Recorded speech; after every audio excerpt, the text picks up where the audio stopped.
നമസ്കാരം.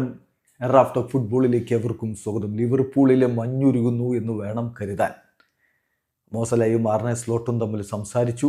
പ്രശ്നങ്ങൾ പൂർണ്ണമായിട്ട് സോൾവ് ആയില്ലെങ്കിലും നല്ല രൂപത്തിലേക്ക് കാര്യങ്ങൾ മാറിയിട്ടുണ്ട്. അവർ ഷെയ്ക്ക് ഹാൻഡ് കൊടുത്ത് പിരിഞ്ഞു. ഇന്നത്തെ ബ്രൈറ്റണെതിരെയുള്ള കളിയിൽ മോസലയുണ്ടാകും എന്നാണ് ഇപ്പോൾ മാധ്യമങ്ങളൊക്കെ റിപ്പോർട്ട് ചെയ്യുന്നത്. നിങ്ങൾക്കൊക്കെ ഏറെ വിശ്വാസമുള്ള ഇറ്റാലിയൻ ഫുട്ബോൾ ജേർണലിസ്റ്റ് ഫബ്രീസിയോ റൊമാനയും അത് സ്ഥിരീകരിച്ചിട്ടുണ്ട്.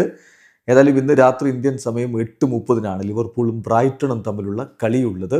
നമുക്കറിയാമല്ലോ, ലീഡ്സിനെതിരെയുള്ള കളിക്ക് ശേഷം മോസല ചില കാര്യങ്ങൾ അദ്ദേഹത്തിൻ്റെ എതിർപ്പ് വെട്ടി തുറന്നു പറഞ്ഞു. തന്നെ കളിക്കളത്തിലേക്ക് ഇറക്കാത്തതിലുള്ള നീരസം അദ്ദേഹം പ്രകടിപ്പിച്ചു. അതിൻ്റെ ഫലമായിട്ട് ഇന്റർ മിലാനെതിരെയുള്ള യുവേഫ ചാമ്പ്യൻസ് ലീഗ് മത്സരത്തിനുള്ള ലിവർപൂൾ സ്ക്വാഡിൽ നിന്ന് മോസലായെ പുറത്താക്കിയിരുന്നു. സലായെ പുറത്താക്കി, ടീമിൽ നിന്ന് പുറത്താക്കി.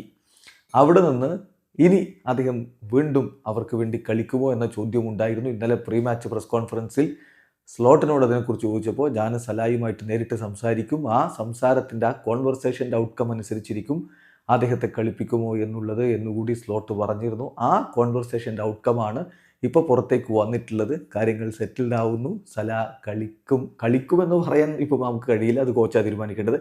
സ്ക്വാഡിൽ എന്തായാലും സലയുണ്ടാകും, ടീമിൽ അദ്ദേഹത്തെ ഉൾപ്പെടുത്തും. ഫബ്രീസിയോയുടെ റിപ്പോർട്ട് ഇങ്ങനെയാണ്: Mo Salah recalled to the Liverpool squad for the game against Brighton at Anfield എന്നാണ് ആർനെ സ്ലോട്ട് അദ്ദേഹവുമായിട്ട് സംസാരിക്കുന്ന ഘട്ടത്തിൽ പറഞ്ഞത്. അതിന് മുമ്പ് പറഞ്ഞത്, തീർച്ചയായിട്ടും ഞാൻ ഇപ്പോഴത്തെ മോസല സിറ്റുവേഷൻ എൻജോയ് ചെയ്യുന്നില്ല. ഞങ്ങൾ ഒരുമിച്ച് കഴിഞ്ഞ തവണ ലീഗ് കിരീടം ചൂടിയതാണ്. ഒരുമിച്ച് ഈ ക്ലബിന് വേണ്ടി ഞങ്ങൾ പ്രവർത്തിച്ചു. സല ഈ ക്ലബിന് വേണ്ടി ഒരുപാട് കാര്യങ്ങൾ ചെയ്തിട്ടുള്ള ആളാണ്.